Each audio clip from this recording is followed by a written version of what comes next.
Hello everyone and welcome back to another instalment of the Warwick F1 Show. It has been a few days now since we witnessed the events of the US Grand Prix, which saw a Ferrari 1-2 finish, which I don't think any of us were really expecting. The second 1-2 finish for Ferrari this season, the first one being Carlos Sainz's win in Australia. But this time came from Charles Leclerc. After starting P4, he made up some brilliant moves on the opening lap to get into first place and then really just controlled the race from there on out with his teammate Carlos Sainz joining behind him. However, unfortunately, this wasn't the main talking point of the race, the main talking point being the ongoing battles between Max Verstappen and Lando Norris. Now, Norris lost the start into turn 1, and this meant that later on in the race, he was battling for the final place on the podium with Max Verstappen, and it came to about lap 52 where Norris attempted an overtake and both drivers went off track. Now, Lando Norris said that Verstappen forced him off, whereas Verstappen said that Lando Norris left the track and gained an unfair advantage. In the end, it was the stewards that came down on Max Verstappen's side of the argument, meaning that Norris got a 5-second penalty, dropping him outside of the podium places. And as well as this, it was a very disappointing weekend for the Silver Arrows. There was Russell, who crashed out in Q3, and after changing components with his car meant he had to start from the pit lane. And his teammate Lewis Hamilton, well, on lap 3, he crashed out and beached his car on his own accord, something that we are very unfamiliar with seeing from the 7-time world champion. However, they were helped by Russell doing, I think, an incredible comeback drive, getting to P6 and recovering some points for the German Works team. We shall be talking about all of this and more on today's episode. I'm your host, Callum J. Hodge, and once again, we are joined by our Society President, Katch, and our Society Treasurer, Chinmay. Thank you very much for joining me both. We'll start off with your ratings for the race, and we should also mention the sprint as well, actually. Because we did kind of forget there was a sprint, but obviously the main events happened in the race that we're going to talk about. But I think the sprint was very good. We'll run through some of the orders first, just to update you on the top 10 from the race. Chinmay, I believe you've got those there. So So I'll pretty much just run through the whole order. So obviously, Callum mentioned the Ferrari 1-2 with Charles Leclerc, who produced a very commanding race and pretty much controlled the lead throughout the whole race, to be honest. Followed by Carlos Sainz. Verstappen being promoted to third place after, like we said, the Norris penalty, which meant that Norris did end up, and even though he finished the race third, he ended up losing his third place to Verstappen to get fourth position. Closely followed by his teammate Oscar Piastri, who've had a little bit of an anonymous weekend. George Russell having an excellent recovery drive to sixth place, obviously starting from the pit lane, followed by Sergio Perez in seventh place, Nico Hülkenberg with a respectable eighth place, as well as our two youngsters, with Liam Lawson in his first race back as a full-time F1 driver in a very, very good ninth place, followed by Callum, who rounds up the points in 10th place. Just missing out, we had the other Haas of Kevin Magnussen, followed by Pierre Gasly, who after a fantastic qualifying, unfortunately did drop down to 12th, followed by Aston Martin's Fernando Alonso, Yuki Tsunoda, Lance Stroll, Alex Albon, Valtteri Bottas, Esteban Ocon, and the last of the finishers was Zhou Guanyu, as we kind of mentioned, Lewis Hamilton did crash out on lap 3. Yes, certainly. So we'll be talking about many of those as the ones that I've already said, as well as our two youngsters, Lawson and Colapinto. We'll make sure to dive into those in this episode. But first off, I want to get your opinions and your ratings on the race weekend as a whole, because I think it was a brilliant race to come back to after what was a really long wait time. And I think the race could have easily just fallen flat after all of our hype and anticipation had gone down from being away for the 4-week period. But it was really good. We got actually quite an entertaining sprint, which I think is very surprising for how the sprints have been this year, even if maybe the results don't give any hints at that. And then the race was very entertaining as well. So, Katch, what is your ratings for this race? Yeah, I think with the sprint being so entertaining, we obviously have a history of the sprint forecasting exactly what the race is going to be, and thankfully that did not happen this time, which was great. On the race side, I will have a bit of bias in this. It was a good race, but it was a bit stressful and not really the correct result in my opinion. It was very stressful, wasn't it? It was very stressful. It was, in my opinion, I am not a steward. However, I do not believe the stewards were correct in this circumstance, but it's what it is. Gotta love a Ferrari 1-2. We all do. But yeah, weekend as a whole, I'll give it a 7.5. I don't want to put it as high as an 8 because there were elements that were missing. I guess we haven't mentioned this. There was a safety car. Yes, I think that was exciting. At this point, I think a safety car would have, like, respectively from the past, some races might have gone up to about a 9 or a 10 for me. Yeah, But exactly. We've got to remain impartial to what we expect just from an F1 race in general. But we did get a safety car, which I think I'm very glad to see Berg Mailander back out on the track. Yep, finally. But yeah, I think I'd agree saying about a 7.5. Like I said, there's not really... It didn't really feel like an absolute classic, but it's certainly what we needed to get us back into F1. Chinmay, would you agree? Yeah, I would definitely give it an 8 out of 10. It was a solid weekend, and I think for me the biggest thing is we was just generally like whole.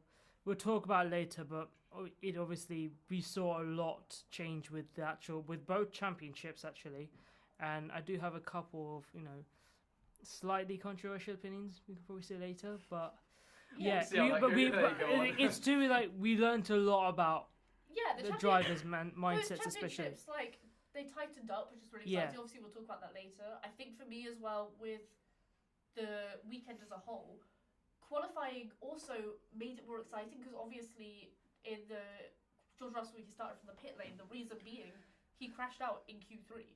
He didn't. There was one. Everyone set a first-time lap, and with that, Lando went ahead of Max. But then Max was on a flyer for his second lap until in Sector 3, George Russell crashed out. So I think that was exciting because we could all see it coming. Max doing this pole lap, putting it on pole, and then driving away into the distance. But it didn't happen, and I think that created the battles in the race.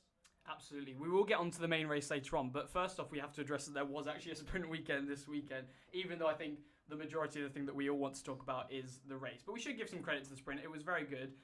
The main things that I think we wanted to talk about first off is Lando Norris, I want to come on to first. He did have a little bit of a fault going into or in the closing stages of the sprint. Obviously, he locked up when he was trying to defend from the Ferraris, and that meant he got a third place compared to a potential second. I think it was very expected that Verstappen was going to walk the sprint, and he very much did. I didn't think he showed any signs of discomfort in his drive that Saturday. But yes, again, Norris showing some signs of mistakes, which is not good for his championship hopes, if you want to call it a championship battle. But yes, what did you think? What did you guys think of that? I think it's obviously first laps and first corners are areas that he's needed to improve upon all season. He's made a lot of progress, in my opinion. Like throughout the season, he's become more consistent. I guess it is first race back, and Kota is famous for having chaotic first corners because obviously they have to drive up to the hill, then the sharp hairpin to the left. So it is that we expected to see it, especially as we mentioned throughout while we were watching the race and the sprint. Pole being on the right hand side, i.e. the outside, is really weird. I don't know how, because the inside line in that first corner is by far the favoured corner, so I think that's why we see a lot of cases where drivers starting on the left either losing out or they don't make the turn and they don't stay within the track lines and force drivers out. That's why we get a lot of lap 1 incidents and first corner incidents at Kota, and Lando did fall victim to that in this case. Yeah, absolutely. I think obviously not favouring for himself in the sprint, and however, two drivers that absolutely did favour in the sprint was the Hasses. Getting both drivers in the top 8 for that, I think that was absolutely incredible. They are doing some seriously good things, and also Hulkenberg got P8 in the race, which we'll come to talk about a little bit later. I think that's the only other thing that I think is worth mentioning from the sprint, and very, very key, I think, in their battle for ultimately what is now 6th in the constructors, I would say, which they are sitting very just comfortably in 6th. There's a 2-point gap to RB, but yeah, an incredible drive from both drivers, I'd say, on that Saturday. Yeah, Hulkenberg did have to defend against Perez for that final point of the sprint. It was quite tight between Magnussen in 7th, Hulkenberg in 8th, and Perez in 9th for the sprints. So it was exciting, to be fair. And Mercedes did both get points in the sprint. They chose the wrong race. They did choose the wrong race. Russell got 5th, Hamilton got 6th. Both were kind of a bit anonymous in the sprint. But yeah, I don't know. Maybe they used all of their luck on that section of the weekend because it went completely south after the sprint race. It certainly did. We will move on to talk about the main race. We'll leave the Mercedes for a little bit later on in the episode, but we're going to talk, I think, of course we've got to mention the Ferrari one too, and I do think, especially Charles Leclerc, he drove, I think that was one of his best performances that I've seen from him, certainly in a long while. I think just by looking at I remember they showed the highlights of his car on that turn 1 incident, and I think that was very incredible for him because you could see that Lando Norris and Verstappen were very tight into the first corner, and he clearly saw an opportunity there by taking it wide and realised that he could get a better entry into the next corner and a better amount of speed. And then just from there on out, the fact that we didn't see him much for the race is just a testament to how in control he was of that race, and Ferrari as well in their strategy and how they played out that entire race. And Sainz as well, we should mention, being the perfect second driver in that case, getting the P2. And now ultimately Ferrari is actually challenging Red Bull in the constructors. They are now 8 points. 8 points behind, which I think is they kind of very subtly had a really good season, I think, especially now that it's all coming together, like we saw in Monza with the upgrades they were bringing. And maybe is this the sign of a new coming for Ferrari in the later stages of the season, where they can really properly challenge for wins? I know we did say this a bit after Monza and it didn't really happen, but I don't know. What do you think? I mean, considering thing is as well, yes, we're talking about Ferrari with Red Bull, but don't forget, I know they're third, but they're 48 points behind McLaren, and don't forget with the constructors. With the constructors, you get a lot of points. I am clutching a bit more straws on that front. You very much are. But the thing is, right, if Ferrari are going to keep this early momentum, and McLaren seem to, if they carry on this performance that they have shown in Kota, we will only know until we hit Mexico and subsequent races. And obviously, you do have the max factor as well. Yes, McLaren is so. I don't think McLaren are properly running away with the Constructors' Championship just yet. And I think they're more comfortable with it. Yes. I wouldn't say they're running away because I don't think this season anyone can run away with anything. Oh, yeah. I think the triple header is going to be very important for any of the teams involved. I think McLaren, that's surely got to be their aim for the next 2 races, Mexico and Brazil, is to actually. They just have to outscore Ferrari. But for Ferrari, I think genuinely second in the constructors is a reasonable goal for them, especially with it's really now only Max Verstappen that's obviously getting the points for Red Bull, the majority of points for Red Bull, and they've clearly shown that on their day they can have some serious pace in that car. But I think that also, I'm not going to discredit Ferrari for what they did, because Leclerc and Sainz had some incredible battles in the first few laps to actually decide. It easily could have been a Sainz win, this, because they eventually had to stop or keep pace, otherwise they would have forced each other off the road. But we can't forget that only happened because Max and Lando had their incident at the start. I think the common denominator here is when Max and Lando are very much next to each other or right by each other at the start of the races, that's when Ferrari capitalised. That is true. That is obviously how. Yeah. That's how it's happened. That's how Leclerc got. Especially, I'm not sure about the last few races, but certainly with this race, obviously yes, that is how Leclerc got into first place. But I don't think that when you have him leading the race for the entire, he led by 8 seconds from his teammate. Oh no, of course, I'm not discrediting what he did. And then 19 seconds for Verstappen. Yeah, I don't think you can write that off. I suppose yes, that was. I think, like you were saying, it's the reason that Leclerc managed to get into P1. But I think the way that he controlled the race was that. You know, if the Red Bull and the McLarens had some serious pace in their car, or the Ferrari car wasn't really on it, you could easily see Norris and Verstappen coming back into contention in the later stages. But it really didn't happen. They looked like they were completely comfortable out in front. So they have the quicker car this weekend out of the top teams. Definitely. Even though I think it's very true that Ferrari have been very good at taking advantage of those times when Verstappen and McLaren get caught up with each other, I think we shouldn't take away anything from the performance that they had. It was incredible. It really was. But I think the point I was trying to make was that, especially with a track like Kota, and it was, I didn't mention the preview, but it was resurfaced, so it was less bumpy. So it was actually easier on the tyres for all the drivers. But I think even if it was, for example, both Red Bulls or both McLarens up top, I think they could have all held position. I think Ferrari getting this 1-2, it's amazing for their championship.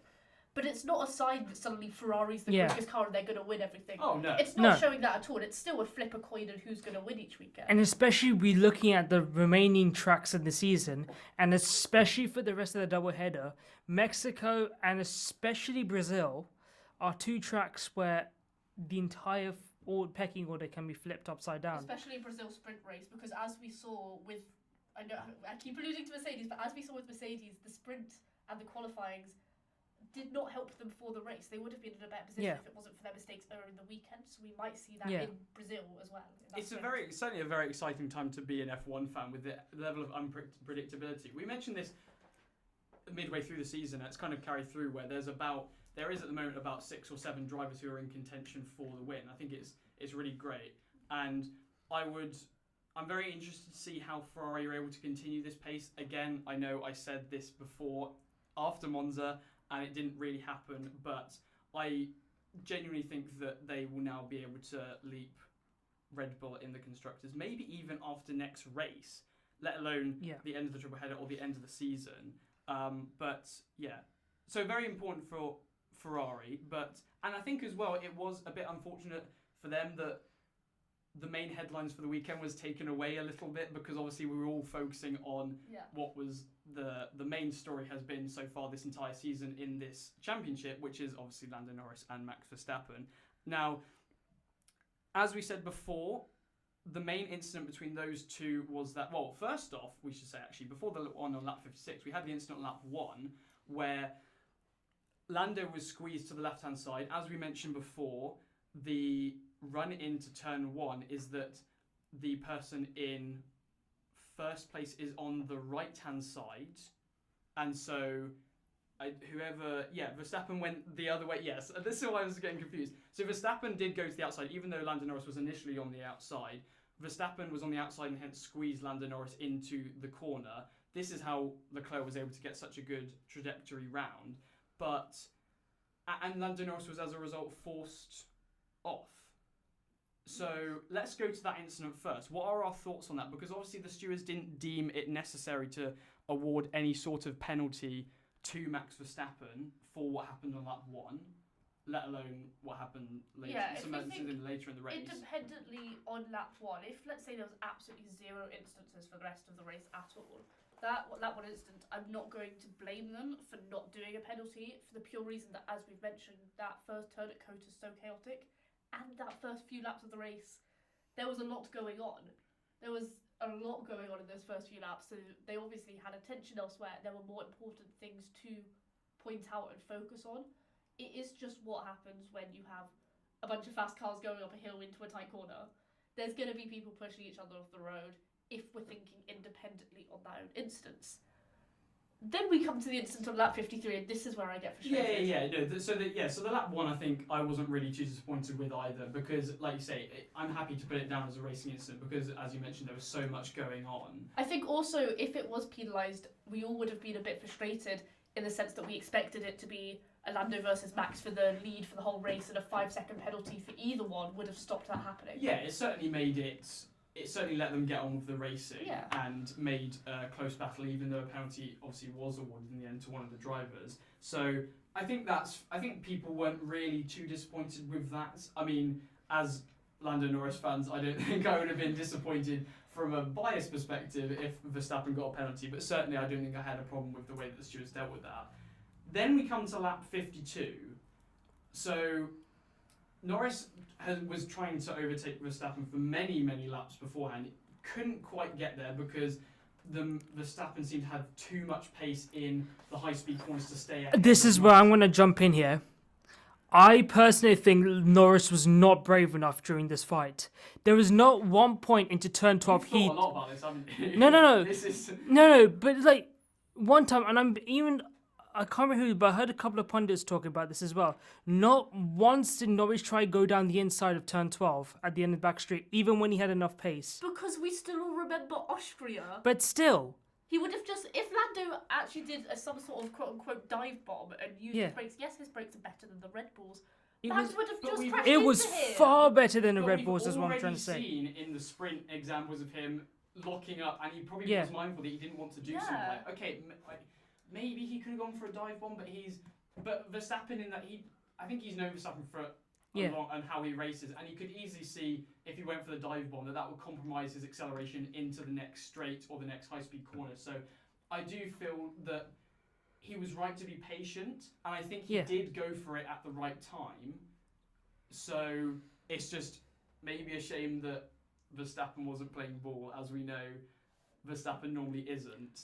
Yeah. But you think he was a bit too... I felt he would. I'm not saying he was completely, but I felt that there was a lot of hesitation coming into this weekend in general from Norris, especially in that battle when it comes to just really attacking corners in general, and especially when we look at telemetry for the qualifying lap, and literally going into the back straight turn 12. The amount of tenths that Norris managed to catch on Verstappen just from the braking alone, that McLaren has really solid brake balance compared to the Red Bull that whole weekend. In fairness, there was a moment, I think I remember earlier in one of the previous few laps where Verstappen had a lot of time taken off him by Norris. I think maybe from a Verstappen mistake in sector 1, I think. In the S's, and so maybe that was a potentially missed opportunity where he wasn't able to follow that through onto another back straight. Yeah. But I still think he was valid to go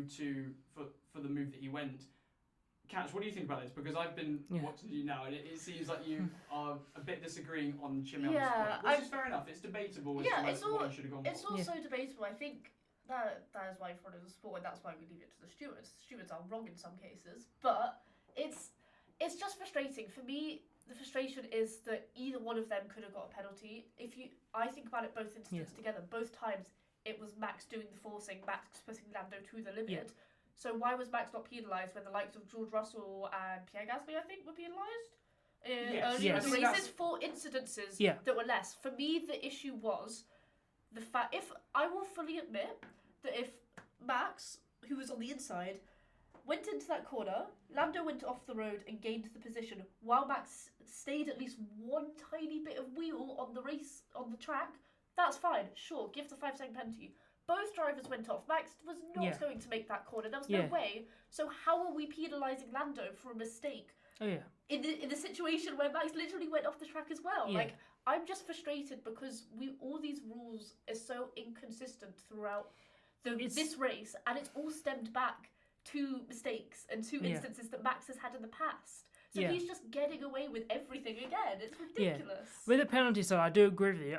I don't understand why I get they're trying to sort of make wheel racing fair, but I don't. It seems like the FIA do keep changing their minds about what is deemed as a legal move, what's deemed as a legal move, and how they have a completely different sort of way if someone's trying to defend on the inside, or rather try and take an overtake on the outside. They also have a different mindset depending on if it's a battle at the front of the field, the midfield, or the back.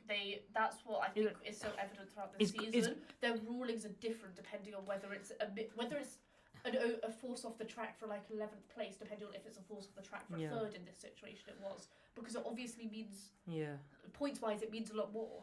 And I think that's what's so irritating, that now we're going into Mexico and we'll be going into Brazil, which is so infamous for having these types of incidents where drivers are forced off track or overtake off track and gain an advantage, where we don't know how consistent the stewarding will be.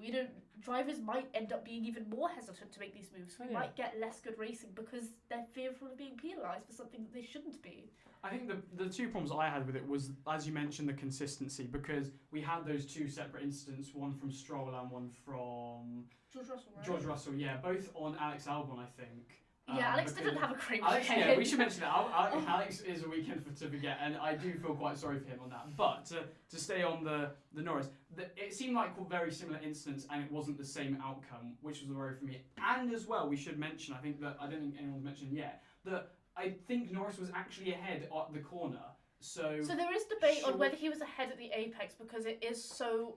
It was like millimetre differences, and because ahead at the apex is actually on a corner, on a turn as it is, on a bend. And it's a really wide corner. It's a really wide corner, and everyone wants that close line. So I think, in my opinion, I've watched onwards, he was ahead at the apex. I can see some arguments of people saying they weren't. Even if he wasn't ahead of the apex as well, technically it's if you're significantly alongside. That's how the wording in the law. So it's because the way when you watch Lando's onboard, he's on the outside and he's going round. He's significantly ahead.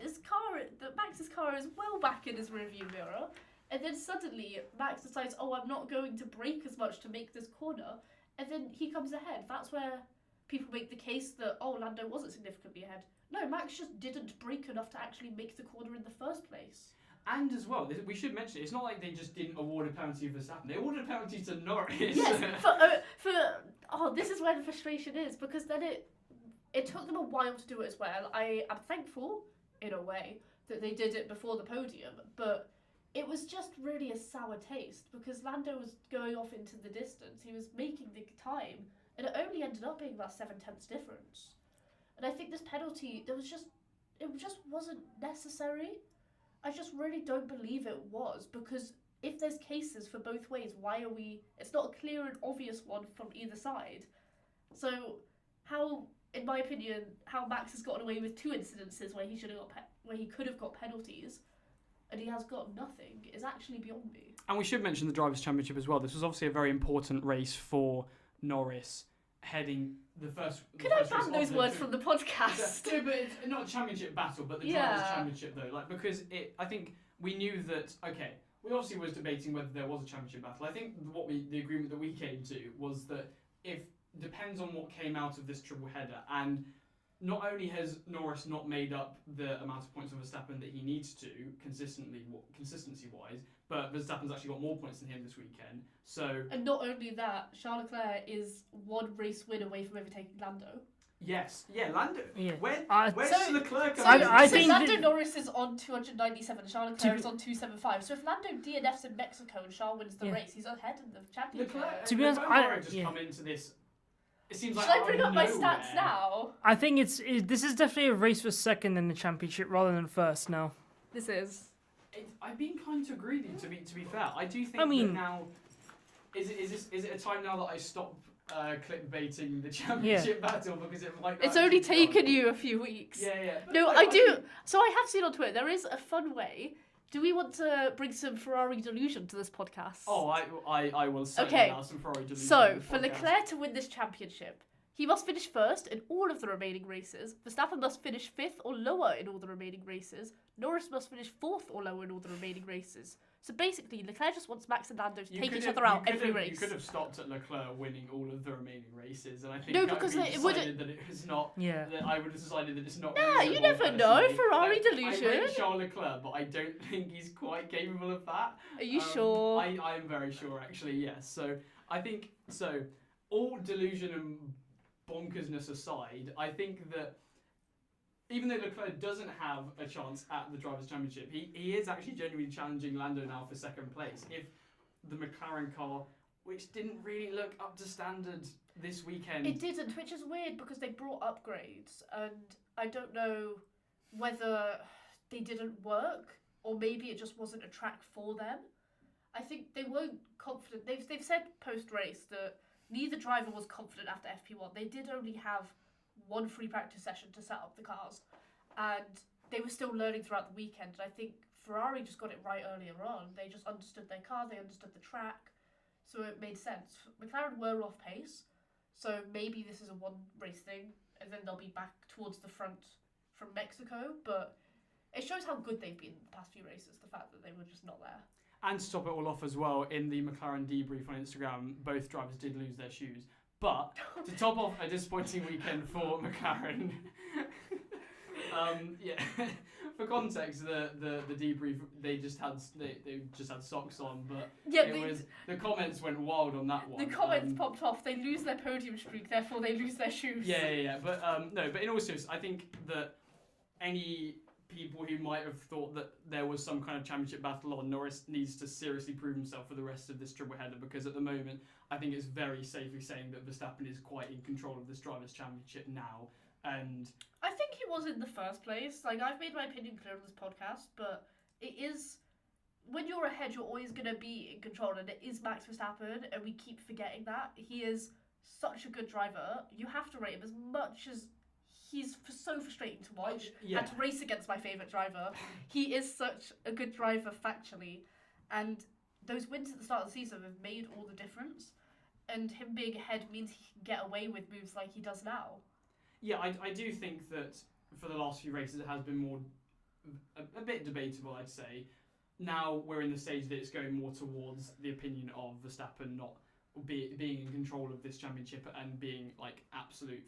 He was obviously favourite before, but certainly Lando Norris has a lot of responding to do if he in Mexico, certainly, and for the rest of this triple header. But I think we'll move on from Verstappen and Lando Norris. We've already mentioned Piastri. I don't think there's much to say about Piastri. They had quite a bit of an idle weekend, as Chinmay mentioned at the start, where he was in a very lonely sort of... Yeah, he started fifth, he finished fifth. Yeah. He was a bit away from everyone. Obviously, the Mercedes wasn't anywhere. Perez wasn't really anywhere either, as expected. But then the Ferraris and Verstappen were a bit too far ahead of him, and so it just ended up that he was in a very lonely fifth place, pretty much. Yeah, which is still good points for the team in the end. Like, it's still, as much as the other teams like Ferrari are gaining on McLaren in the constructors, they're getting solid points, and that's what they need to continue to do. We'll come on to Mercedes, which were the other main talking point for this weekend. What on earth happened to them? Oh my gosh! I think obviously Russell crashing out in qualifying, I was very shocking, but then they decided to top that by Hamilton spinning out on his own accord and beaching the car, which we also want to. You get shocked for any driver doing that, let alone a 7-time world champion. So yeah, the reason why that is also significant. Do we forget that Lewis Hamilton didn't make it out of Q1 in qualifying? And wait, seriously? Oh yeah, he did. He didn't. He qualified 19th. Lewis Hamilton qualified 19th. Yeah, I completely forgotten about that. What?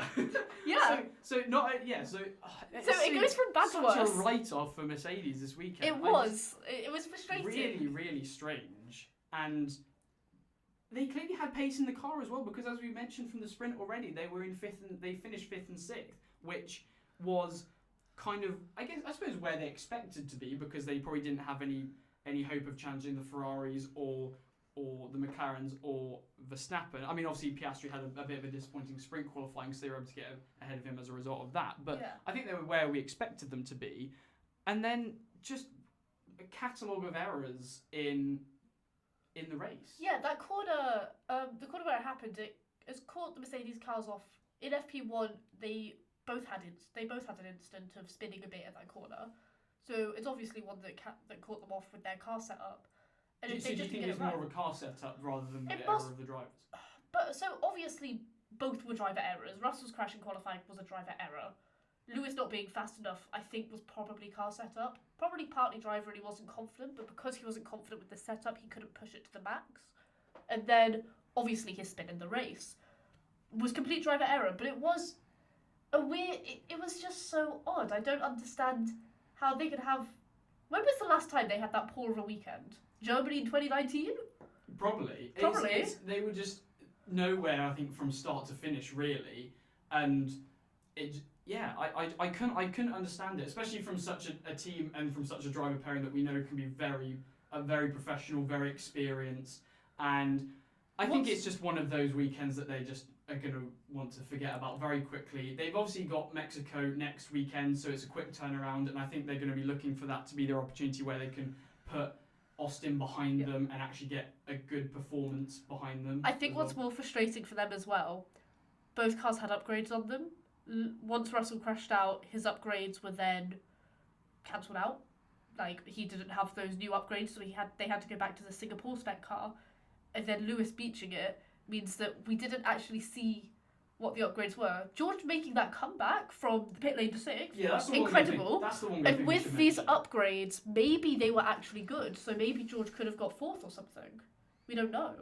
Quite possibly, but yes, I think that's the one saving grace I think they had, is that Russell did do a very good job of coming through the field and taking advantage of what maybe was a bit of a chaotic and unpredictable race, and being able to manage that and take advantage of that to get back into the top 6. And I think that's a very good performance. If you forget the Saturday performance from If him, we forget the Saturday the exists. Saturday, it was incredible. But Mr. Saturday is not Mr. Saturday anymore. yeah, he's but luckily he was able to deliver it on the Sunday. So that's the one good thing for Mercedes. But I think certainly it's a weekend that they're going to want to forget about, and they have got a very quick turnaround for Mexico next weekend as part of the second race of our triple header.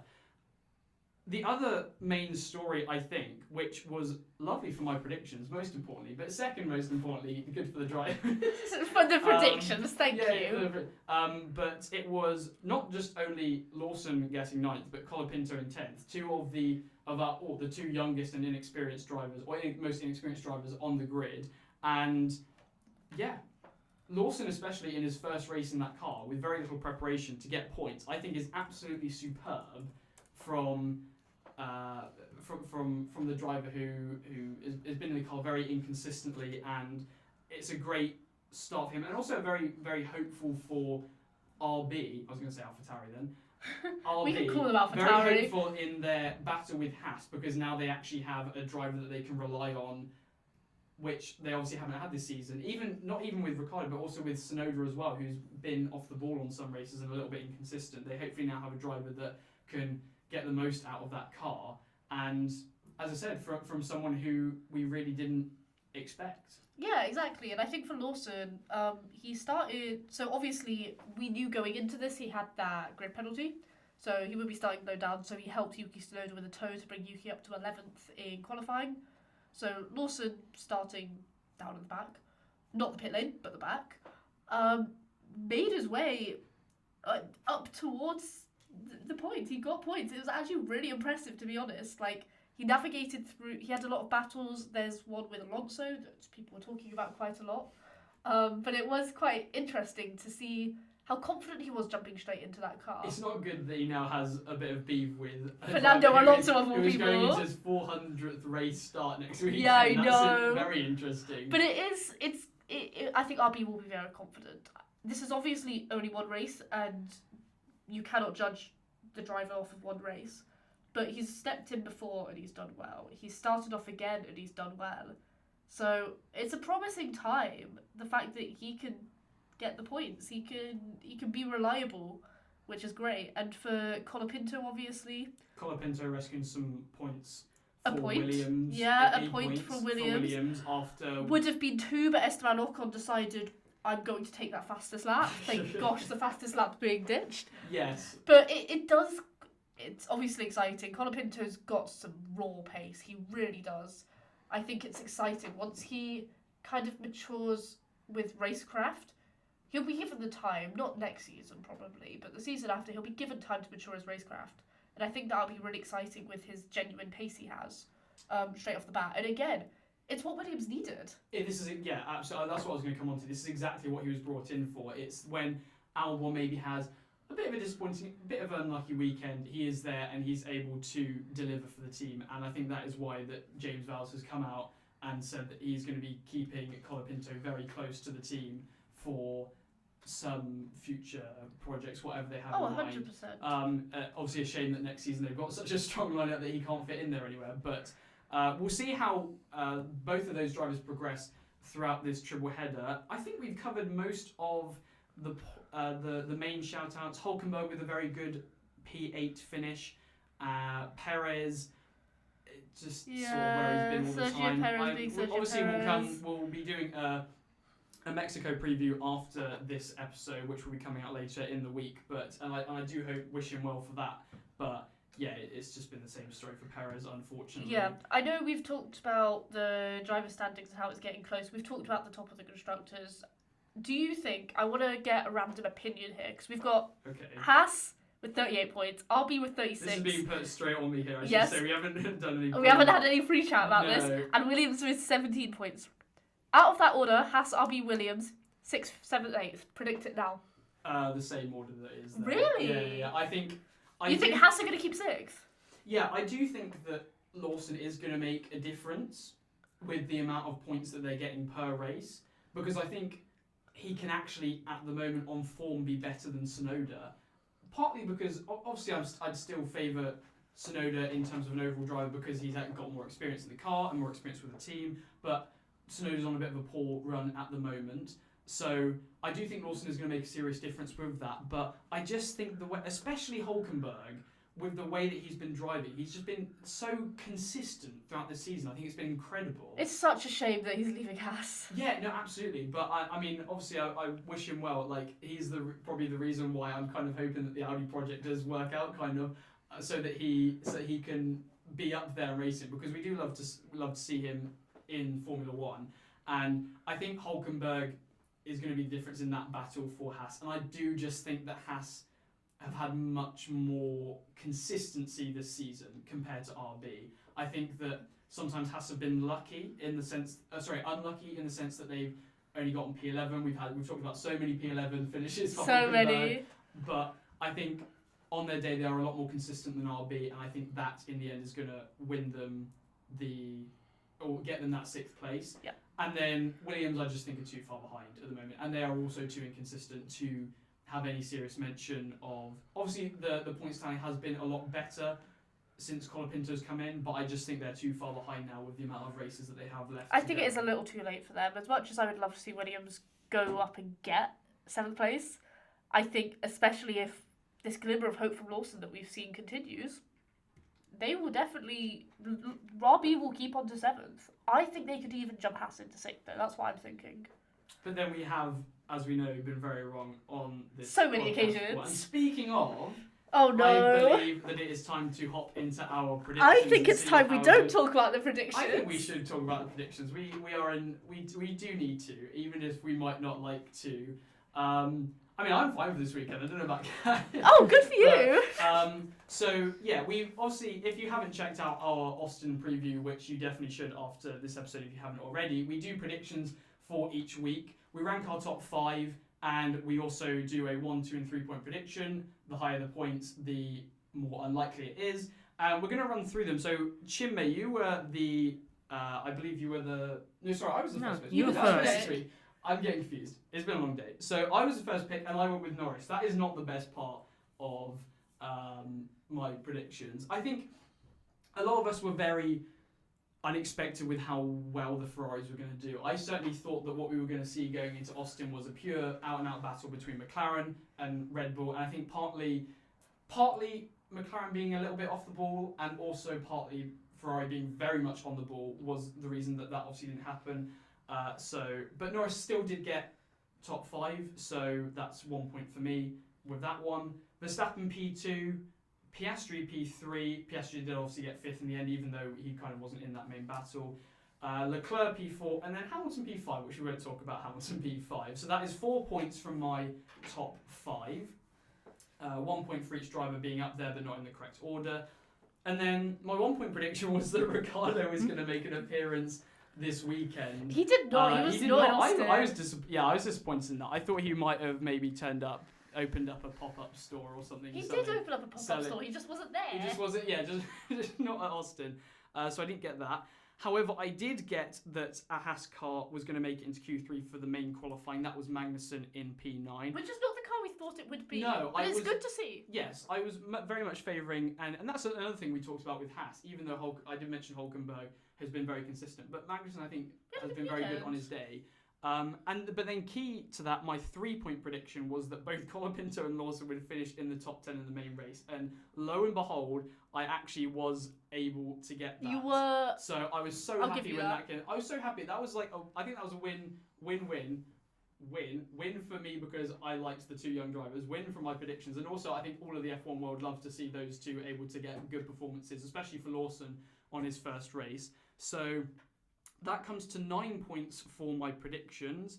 which means that I am up to 123 in the standings. Chinmay, you were next to predict your first place. So how did you get on? So, I predicted Piastri first, but obviously he was on the other end of that spectrum in 5th. The race winner, I predicted Leclerc, I predicted 2nd.